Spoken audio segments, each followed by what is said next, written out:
So on our panel, we have Jason Healey, co-instructor of Cybersecurity, Technology, Policy, and Law in the fall, and I believe a foundational cybersecurity course still in the spring. Erica Lonergan, who will be teaching Cyberspace in Strategy and Grand Strategy, and Beth Cartier, the basics of cybersecurity and cyber risks and vulnerabilities, some classes we've had in semesters past. Unfortunately, Camille Francois, who will be teaching information operations on social media in the spring, could not join us today, but definitely keep an eye out for updates on that course for the spring. So to kick things off, I want to ask our panelists to kind of introduce themselves, give us a little bit about your background and how you bring that background into the course or courses that you'll be teaching. If we could start with Professor Healey. Great, thanks everyone, and good morning. Appreciate DCG and Veer getting this talk together. So I'm Jason Healey. I'm the lead the cyber program at SIPA. I'm also part-time at the White House, helping to draft the new national cyber strategy. So my background is a bit unique in the cybersecurity field, and then I've done all sorts of little bits. I helped stand up the very first cyber command in the world in the United States back in 1998.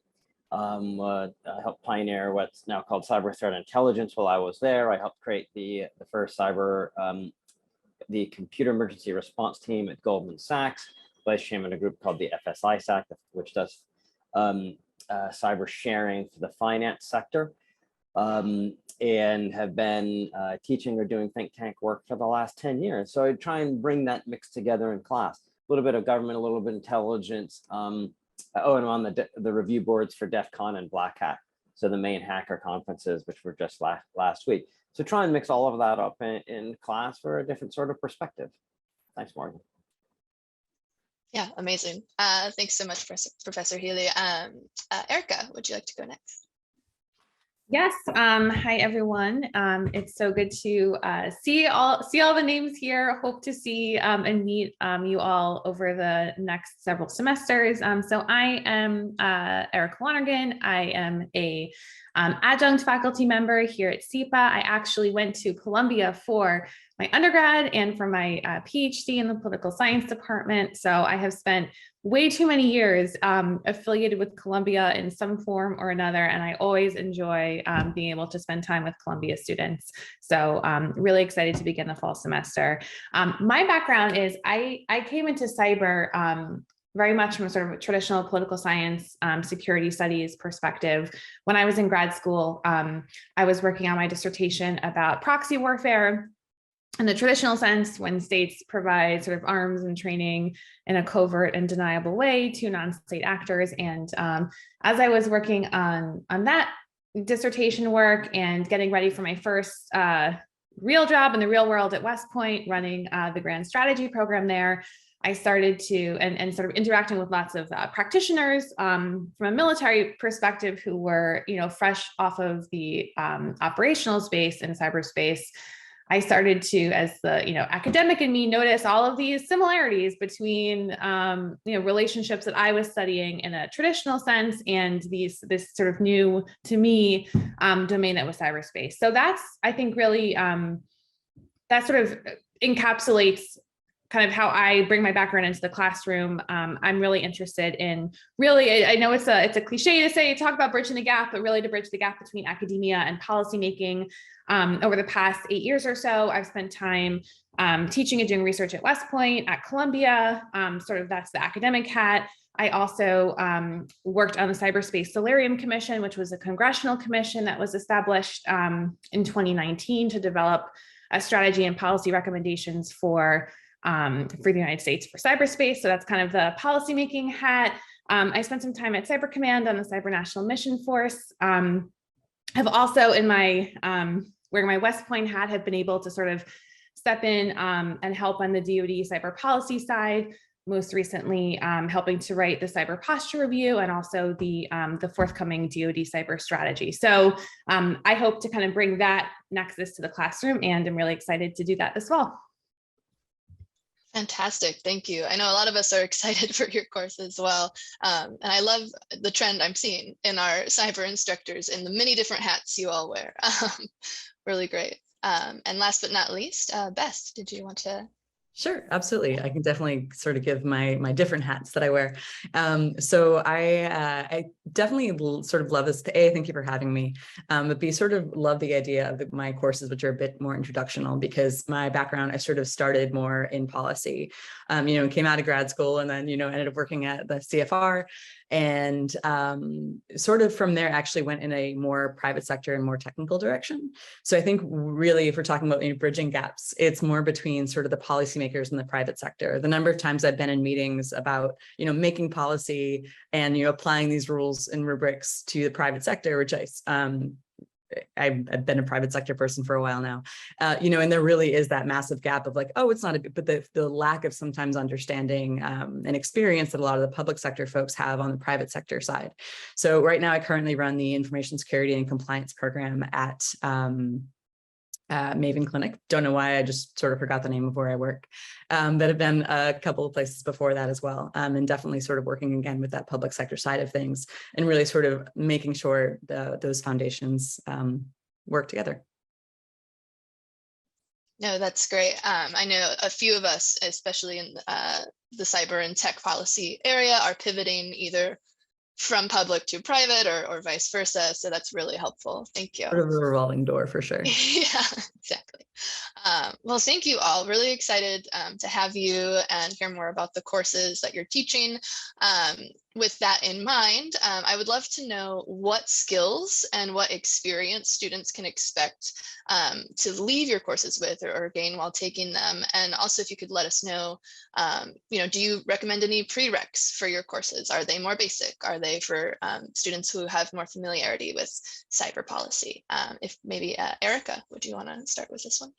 Sure. So I guess in terms of the second question, there's no sort of formal prerequisite for my course. I think it is helpful to have taken at least one sort of cyber policy related course before you take my course, because we don't spend a lot of time in the beginning going over some of the basics around, definitions and key terms and things like that. So I think it would be helpful, although I'm also happy to help get anyone up to speed in terms of suggesting things to read in advance of the semester, regardless. So yeah, and then in terms of the skills, what I'm really trying to do in this class, and this is a new syllabus. I have taught similar versions of this class, but this is the first time I'm teaching this version. And what I really wanted to try to do here was to kind of take cyber out of its academic and policy silo, and really, which is why the class is called Cyberspace in Strategy and Grand Strategy, which is interesting, kind of comes full circle to my first job teaching grand strategy, not teaching cyber. But and that I think reflects some of the skills I'm hoping students can get out of this course, is to, from a foundational perspective, be able to sort of think critically and take an analytical perspective on some of the key challenges and debates that surround sort of cyber strategy and cyber policy, and also to take an empirical perspective, right, to move beyond some of the different dogmatic camps that I think tend to proliferate in this space, and really bring theory and debate down to empirical reality, which is an important skill in itself. To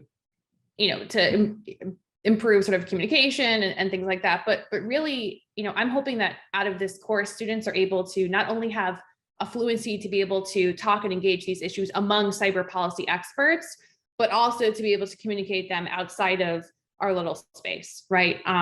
Because I think that's one of the big challenges that faces, in particular, US cyber policy. And so really being able to take these ideas, which can be kind of esoteric, kind of difficult to understand, and communicate them effectively to other stakeholders who are important in this space. Yeah, amazing. And it's such an important skill, I think, in general, to be able to distill complex technical concepts for people who aren't as familiar. Thank you for that. It's really excellent. Beth, would you like to go next? Sure, absolutely. So my course is definitely a beginner's course. I would say it's for it's intro level, but it's also for folks who've been sort of, if you've been working and then sort of skating by and pretending you've been knowing these things, and that's okay. There's an element of that in every job, I think. It's sort of a time to sort of get back to the foundational aspects, but you definitely don't need to have, you know, any understanding of computers. It's useful if you have a cell phone and have used a computer before. But generally it really is like demystifying it, because I think, you know, to Erica's point, there's, I think, so much fear and confusion around cybersecurity. I want to sort of demystify it and give folks the tools that they're able to have these discussions and not be, you know, not be taken later on in their careers because they don't have the tools, right? So it's building that tool set that you could then, it's that foundational tool set that then you're able to build on. No, fantastic. And you're teaching both basics of cybersecurity and then cyber risks and vulnerabilities. Is that correct? Yes. Okay. They go well together. Okay. So I think that there should be some basic knowledge, but honestly, I think if you read enough, you can get up to speed on the risks and vulnerabilities course as well. It's a little less basic, but it's understanding, you know, what the risks are and how to mitigate them. Amazing. Thank you. And then Professor Healey. Great, thanks. Let me start with my spring course. That had been called Dynamics of Cyber Conflict, and then to be more biddle, we're naming it Foundations of Cyber Conflict. And I think that one pairs well with a lot of what we talked about here, right? It picks up on the basic things that Beth had been talking about, right? It's looking at, you know, if her class is a lot of here's what's happening on the technical level, this is, okay, here's how states have been using this for cyber conflict. It especially looks at the US context in ways that are both amazing and also a little bit limiting. We're going to try and do a little bit more global because it's built around an exercise, right? So students are looking across in groups, and it's built with the final class or even two classes of teams coming together in groups to respond to a cyber emergency, just like the Cyber 912 Student Challenge. Actually, it was the class which created the Cyber 912 Student Challenge. And actually, maybe we can have DCG talk a little about that before we finish. So that's meant to be your introduction to cyber conflict. That I think especially as a good prereq, unofficial prereq for Erica's class, because it doesn't really dive much into strategy. It talks about a ton of the concepts, but if you go from that and then you go into Erica's, it's really building you up for success in that. My fall class is Cybersecurity Tech Policy and Law, where my co-instructor is a professor named Evan Wolf. He's a lawyer with Kroll and Mooring, and he's done something like 1,000 intrusion responses during his career. So he's not a lawyer that just kind of sits back and pontificates this. Like, he is one that he gets the call, he and his team get the call to come in to help people in need. So it's a very operational. And so we have usually, I could admit, between 8 and 12 SIPA students, with the remainder of the class being law students and students from computer science. So we expect, I think this semester, we're probably gonna have 5 lawyers and I think 1 or 2 computer science. So my apologies for students that are on that waiting list. I have to wait to see how many students I can allow in before I start plugging along. And it's an exciting course because normally you don't get a chance to talk with students or to talk with professionals from law or computer science until you're well into your career. And you're 5 or 10 years in before you, how do they think? How do they approach these problems? And so we try and do that here during your Columbia experience. And that course is built around 4 of the great hacks. So we're going to talk about Sony, Colonial, Pipelines, NotPetya, and Solar Winds. And really dive in with student groups with SIPA students plus the students from the law school and computer science to all look at these and look at why they were great hacks, like what made them so important moments for the computer security industry. Thanks. Thank you. Yeah, it sounds like a really good opportunity to see cyber policy from a non-policy perspective. So that's really exciting. Yeah, and it is really, because I can only select so many students, it really is meant to be some, pretty select, right? Students that have taken a lot of the cyber courses and are the most prepared, or have been cyber RAs or been really active in DCG. Thank you for that clarification. So speaking of, skills that students can take with them into their careers, whether that be cyber or just in general policy, how do your courses set people up for success? How can students expect to enter the cyber and tech policy space? And any tips for that too, while we're at it? Maybe Beth, if you want to start this one off. Yeah, sure. Absolutely. I mean, the entire idea of my course is to understand sort of, again, the basics of both cybersecurity and vulnerabilities. So if you're going into a policy role, to be able to sort of hit the ground running in those conversations, to understanding that this is a space that's definitely always evolving and moving forward. It's giving you those research tools to keep up with those things, so you're able to continue to have those conversations as you go forward. Yeah, that would be sort of the general idea, for sure. A lot of practical experience, a lot of practical application. I come from a practical background, so it's that sort of understanding what I've seen and how to be able to participate in that. Amazing, thank you. And probably, even for students who aren't necessarily going to focus on cyber policy, good to have these skills as well. For sure. And I think there's also, we use these like computers every day of our lives. And I think sometimes there's a general, even something as silly as like changing your password, like why or why not? What is the impact of that? Why is that a risk? So just even understanding as users of this technology, how to secure yourself on a daily basis is definitely something I hope that folks leave with. Yeah, very important. Thank you. Professor Healey. Yeah, great, thanks. Let me just zoom out a little bit and just say, part of the main point of what we do here is to get jobs, right? I mean, really our focus, the work that Veer and I do, our interactions with DCG, the networking events that we do, the trips to DC, right? It really is to help be transformative to the careers of y'all as students. I told Dean Janow when she was dean and hired me that my main measure of effectiveness was going to be, do my friends in the community want to hire my students? Right. And if they don't, right, they're going to look at me and wonder what the hell I'm doing. Right. I'm going to, they're going to not think much of me, and who wants their friends to think poorly of them. So between these two courses, right, this course is really meant to be, sort of one of the finishing courses, right, so that you're really getting a very big picture of how the field itself responds to incidents.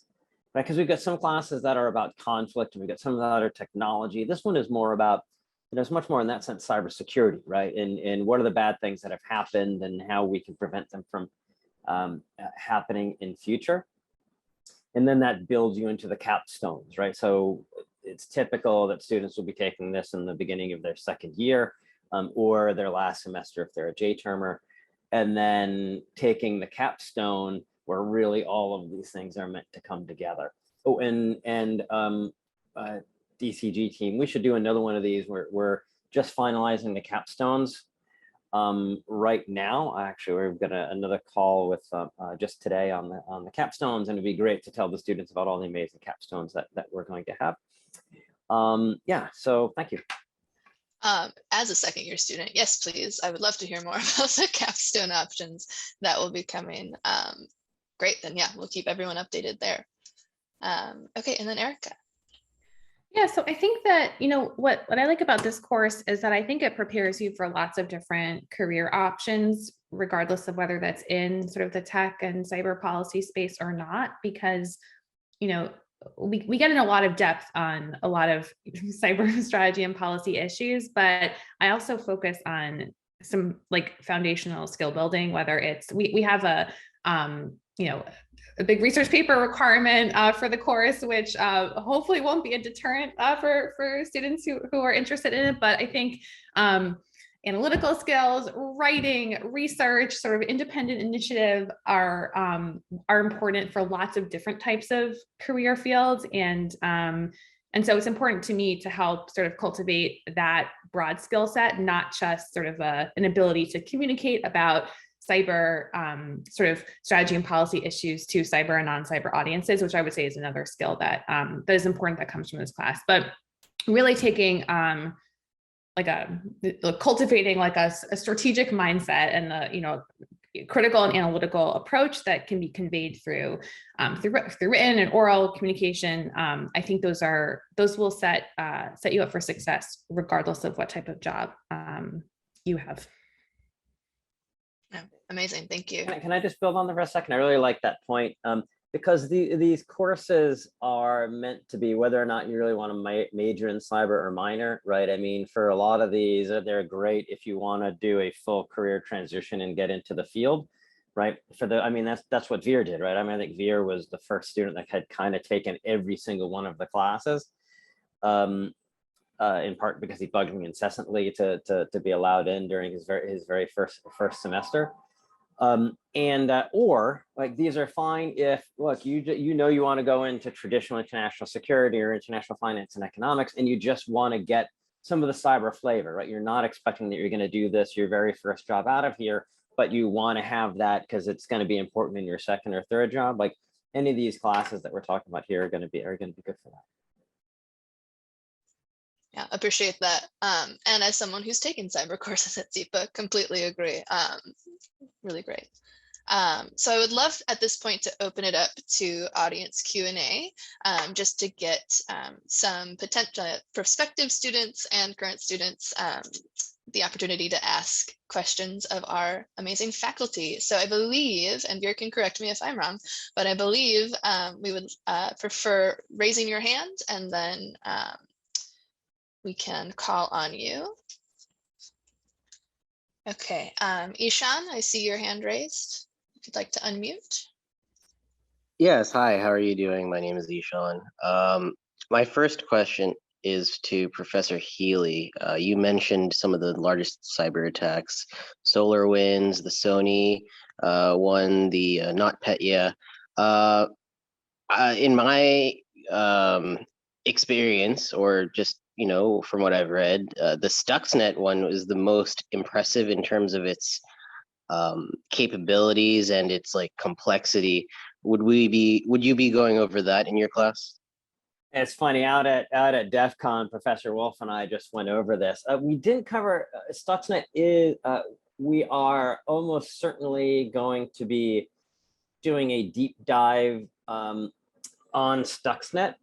But it is not going to have the depth of the assignments built around it that the others are, because it's substantially older and better understood. The other four are quite a bit more recent, and we've selected each of those four because they're hitting a specific element that we're trying to get out. But yeah, it does look like we're going to have one class that is just going to be looking at Stuxnet. We're going back and forth between Stuxnet and the very new Log4j vulnerability, because a group called the Cybersecurity Review Board just did a very long report on the Log4j vulnerability that makes it extremely timely. But we are, we are expecting to look at Stuxnet. If anyone else would like to ask a question, feel free to raise your hand. Looking in the chat. Will Erica be teaching this spring as well? I'm not sure. Do you have another class, Erica, or will it just be this? I am not sure right now, but happy to explore that if there's interest and opportunity. So stay tuned. Great. Well, I have another question. While our attendees maybe think of some more, I would love to know, in your opinion, and maybe we can do another round robin, what the most pressing issues are in cyber policy right now, and maybe how else students can prepare for careers in this field outside of taking classes. Whoever wants to go first can feel free. I guess I'll start from the private sector side of things. I really, and I'm not like my class is the best class because I actually would be psyched to take all of these classes, even though haven't been in grad school for a while. But I really think from a private sector perspective, I do think that the demystification is super important right now. I think that because of the culture that a lot of times we see around like tech bros or, some perceived and actual bad behavior around sort of a lot of the people who are known for being part of the culture.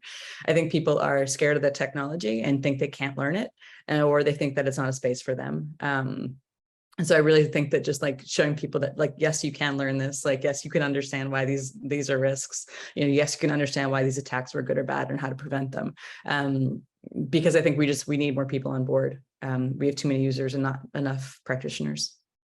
Yeah, definitely. I've been hearing a lot about, the workforce problem, right? There's a lot of opportunity right now in the space, in private and public. Yeah. And for us, we are it's not one of the pressing issues, but it's certainly one of the things that's going to happen in the next semester is the new White House cyber strategy.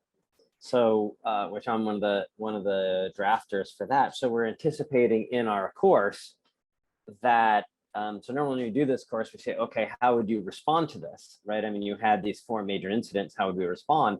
We'll have some of the authors, the other authors of the strategy come in, and so that the students can say, okay, here's the new strategy. Would that have helped us specifically to look at Sony, NotPetya, NotPetya, and the other incidents? So really trying to get into the deep dive, right? So should we be more focused on, like, one of the big policy issues, should we be focused on the adversaries and trying to stop the adversaries, or do we need to try and defend ourselves better, right? Where is the locus of the activity? It's a really important question. So we'll hopefully be able to tackle these things using the actual strategy and being able to talk to many of the other authors. Yeah, I mean, so, I think answering the question of like, what's the most pressing issue in cybersecurity, it's really such a broad field that touches on so many different aspects of our economy, our politics, our way of life, our national defense, that it really, I think where you stand depends on where you sit a lot in this space. So from where I sit, right, like thinking from more of a, international security perspective, really from like a defense and military perspective, I think a big challenge, and this is echoing a lot of themes that my colleagues have already hit on this morning, but is really, Beth, I think you used the phrase like demystifying cyber. I think that's a really pressing issue sort of within the sort of defense and security establishment. I think that, and again, like that's another thing that motivated how I structured this course to really take cyber out of its silo. I think that cyber experts don't necessarily do a great job of communicating what cyber is useful for, what its limitations are, to the broader sort of security establishment. And I think that as a result, there are these sort of persistent misunderstandings about this space. And I think that confounds how we develop broader, national defense strategy, because cyber touches on it not just in its own right in terms of the employment of cyber power, but also in terms of how it interacts with other aspects of military power, other aspects of national power, and so I really think that it's been enough time that like the broader I think security and strategy world needs to have sort of a better demystified understanding of what this space is, because otherwise we're going to keep putting out strategies and policies that rely on flawed assumptions or that aren't appropriately matched to the reality of the environment and so on. So no, I love that phrase, demystifying, as well. I think that's a great frame to put it in, right? And I know, especially at SIPA, we do have a lot of security people who may or may not be more technically minded, and so having that perspective is really helpful. Ishan, I see your hand raised. Did you have another question? Yeah, I had another question that I had thought up. So my background is I've been in Cyber Command for a little bit. But I only have a very rudimentary understanding of cybersecurity overall. Is there some sort of track that you guys would recommend for someone who's kind of starting from the beginning, so that they can get a comprehensive understanding of operations and also strategy? Yeah, the way that we designed it, like, I saw Beth coming off, because like without a doubt, right, checking out and making sure that you understand the material that Beth has in this semester, then doing mine next semester, then in your second year, taking cybersecurity tech policy law, Erica's class. We also, oh, by the way, we don't have here, who are we missing? We're missing Adam Siegel, who has East Asia policy issues, which is great. You know, that includes China, Taiwan, Japan, Asia Pacific. There's a lot of great things in there. So, I mean, especially if you're going Cyber Command, then my course and Erica is kind of in that order, if you can. I think would be core. And by the way, when we get a chance, let's go back and maybe Veer, if you can pop in the different courses into the chat, and we can talk about them. Yeah, if anyone else wants to jump in, feel free. But yeah, we do have more courses on offer than just the ones we're talking about today. So it's a good reminder. And I see Veer has put in the cyber jobs brochure as well. Excellent resource. Maria, I see your hand raised. Would you like to unmute? Yes, hi. I don't know if it's gonna be a little bit of a silly question, but how much computer knowledge do you need to have? And the reason I'm asking this is because I was trying to search for either internships or jobs in USA Jobs, and I was actually looking for CISA, and everything seemed to be like IT cyber analyst, like everything seemed to be like related to IT. So I don't know if I was looking for the wrong position, or if everything has to have a little bit of IT. Yeah, that's, go ahead, Beth, I'm sorry. No, Jason, please, I can fill in, but go ahead. No, because it's a federal hiring question, or at least that's where it starts. So maybe I'll start on the federal side, and then Beth and Erica, you can pick up. Yeah, so a lot of the jobs in the U.S. Cybersecurity Infrastructure Security Agency are what's called the job category 2210, which is an IT specialist or a cybersecurity specialist. Not all of them. I'm in a management and program analysis spot. But if you're a 2210, then CISA is able to use their direct hire authorities to bring you in, and it's probably the same in a lot of the other departments. To qualify as a and if you're a 2210, if someone's already at CISA, and we have plenty of SIPA alumni at these agencies, you can bypass USA Jobs if you're a 2210. Now, to be a 2210, you have to have had some job, you've got to show, your resume has to show some IT experience, which can be a lot easier than you think, right? If you've been working with SIPA IT, right, and you're just handing out keyboards, that can be enough. We've got a DEI initiative. Well, it's not just a DEI initiative, but we've got some money from SAP to get Security Plus certification, so that we will pay for you to get a Security Plus certification.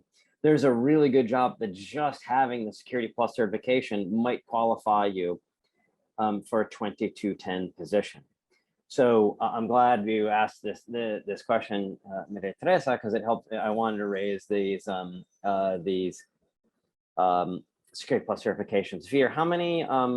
Sorry to call out Veer. Hope he's How many Security Plus certifications are we going to do this next time around?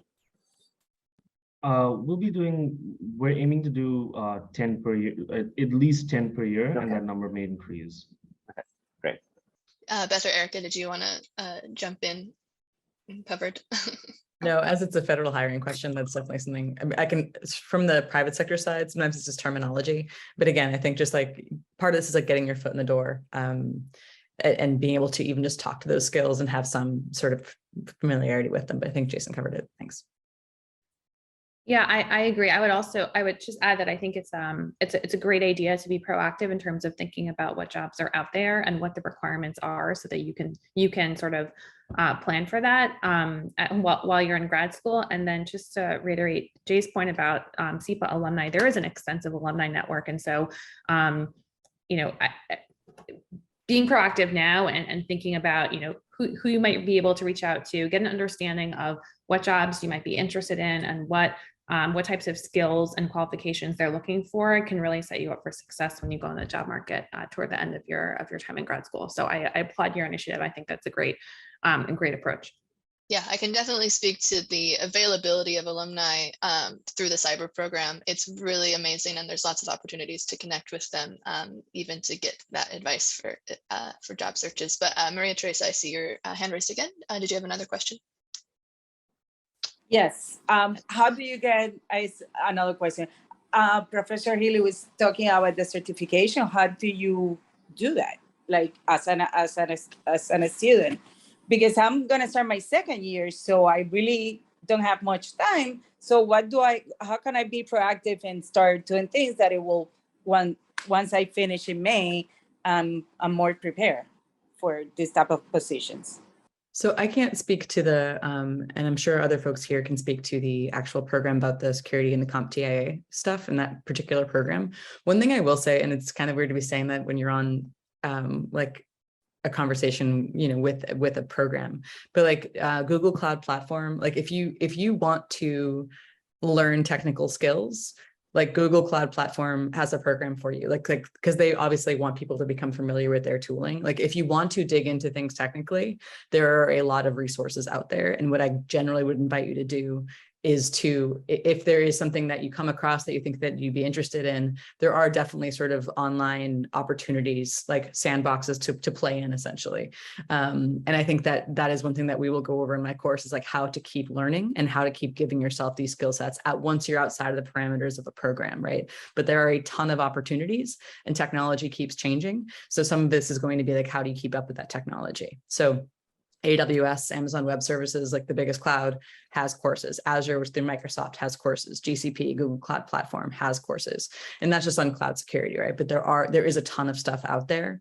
And that's also another way to sort of credential yourself as you're going into job interviews as well. And just being able to sort of, talk the talk and walk the walk. But I'm not sure about the Security Plus program here.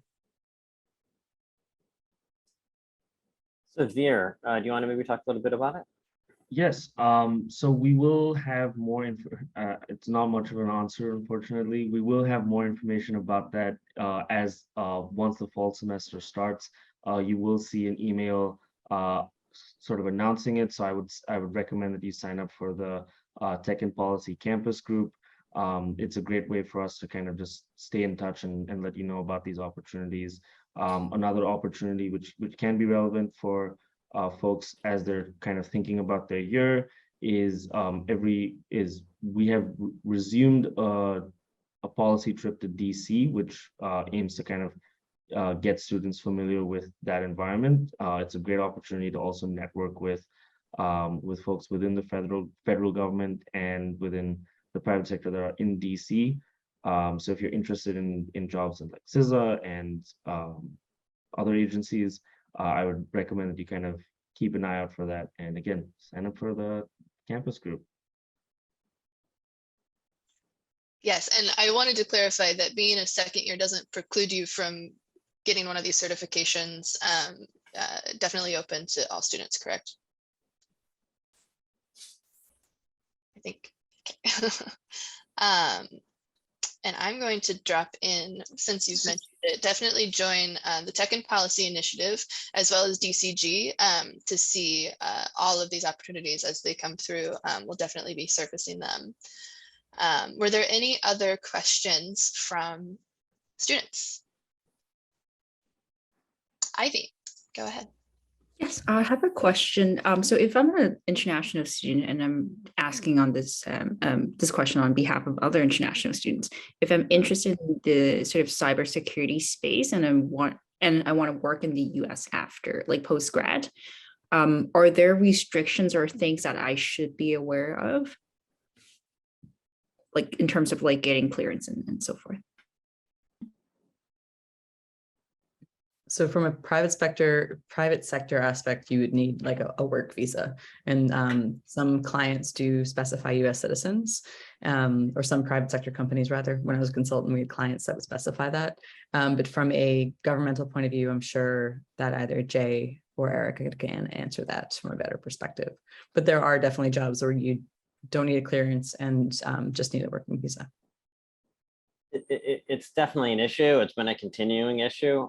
Certainly, the toughest combination is wanting to study the cyber conflict area and really be focused on the warfare aspects, because then because the normal path to that is government or U.S. government, and there are significant visa issues there. We have had a number of students that pulled it off by going into think tanks. Or by moving to areas like cyber threat intelligence. But even the areas like cyber threat intelligence, well, so some of my advice to international students is, even if you like the conflict side, if you can be taking classes like Matt DeVoe and Neil Pollard do a class on business cyber risks, that happens in the spring semester. And so that is, how do companies deal with this? How do boards think about this? It's areas like metrics and cyber insurance and the NIST cybersecurity framework.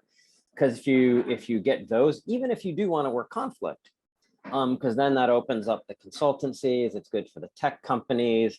It really does help you in that area. Also, with Camille, it's too bad she wasn't able to join us.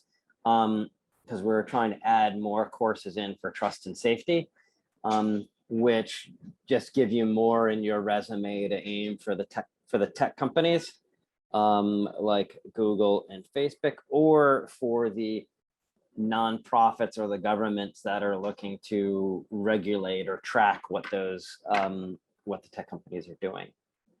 Veer, you've gone through this yourself. Anything that you wanted to add?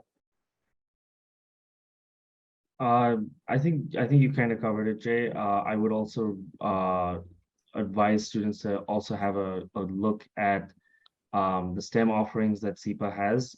It's a little bit more work to get into the especially if you're not a data science person. But the advantage of the STEM program is that it gives you a longer work authorization straight out of college, which can help you in those opportunities. So definitely something to kind of look into and build around. So yeah. Awesome. Thank you so much. Yeah, and just one thing sort of on that, I will say that I don't think it could be overstated how closely the private and public sector is sort of, I don't want to say cooperate, because they need to cooperate way more, but like I think that line is becoming blurred, especially when you see some of the larger companies that own so much of the infrastructure, right? I do think that there's a lot of overlap even in sort of the defense space between the private and public sectors. So just some creativity in where you're looking might help as well. Thank you. Are there any other questions? I'll do a last call for questions from our attendees. Please raise your hand. Oh. Morgan, I have a question, but I'm not able to raise my hand. Oh, shoot. Okay, Pari, go ahead. Sorry. So the thing is, I've actually gotten more confused from this conversation than when I started. So I am a second year. I'm an international student, and so the thing is that like I'm super interested in working for either Microsoft or Deloitte. I'm from the private sector, and I thought that taking Professor Healey's class might help, but I think that from this conversation, that might not be the right way for me to go. So with my background, because I think that was the question that Ivy had as well, what would you suggest as the class to go to? Because we're all second years. Takes them all. I mean, I'm like, of course, just take them all. That's what you're gonna do, right? Professor second year, you've only got 2 semesters left. Yeah, so you've finished all the the mandatory ones, right? You've got FISP on, yes, under your belt and the rest. So like, I don't see what the issue is. No, like look, Camilla's is going to be a 1.5. Beth's are going to be are both 1.5s, right? And so we did those very intentionally so that you can, it's a little bit easier to dip your toe in.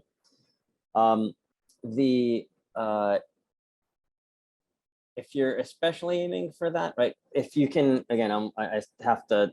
Today I'll go through and I'll start admitting the first into the cybersecurity tech policy law. If you get it cybersecurity tech policy law, it's hand selected, right? It's better if you can take that. The business and cyber risk, I think, is absolutely one of the hooks, right? Because it does give you, both Matt and Neil have been around the business a long time. They have extensive networks. They've both very experienced professors, right? Neil Pollard gave me my start teaching back at Georgetown 11 years ago or so. And they're both committed to student outcomes. And so, overall, I think, especially for the international students, like that's a good one because it's going to help open up a lot of additional areas. Okay, Did that help clarify? Okay, good. Yeah. I'm gonna see all the people deregistering from the cybersecurity tech policy law class. Great, thanks, Pari. All your international students. I'm so sorry. No, still take it. Still take it if you can. But I think, yeah, the question of, how to gain that practical application, I really do think any of, from what we've discussed here, any of the courses that we have on offer for cyber will give you a little bit different experience as far as that practical application go. But we're all here to learn what skills we need in the next job after SIPA. So I think ultimately, whatever you choose to take, it'll give you a good basis. But yeah, thank you for that question. And sorry to cause any more confusion. Were there any last questions before we wrap things up? Okay, well, I want to say a huge thank you to our panelists again today. I'm really excited for the year ahead, for even more cyber offerings and tech policy offerings to come, and to meet all of our incoming students as well. Classes start shortly, so I know that's very exciting. If you have already registered, please do consider looking into some of these courses we talked about today. And for new incoming students, I know you'll register during orientation, so keep an eye out for that. One plug from DCG, I did pop the link in to sign up for our campus groups for updates. We do have our big Cyber 912 competition coming up in November 4th through 5th. Professor Healey mentioned this earlier, but it is an opportunity for students to team up and respond to a simulated cyber incident. We have judges and speakers from the field who will come and help out with the event. Really great opportunity, even if you have no experience whatsoever in the field. I actually did the competition last year, fall semester, and it was a great experience. So I'm going to drop that link in as well before we head out. But thanks all for attending. This has been wonderful, and hope you have a great rest of your week.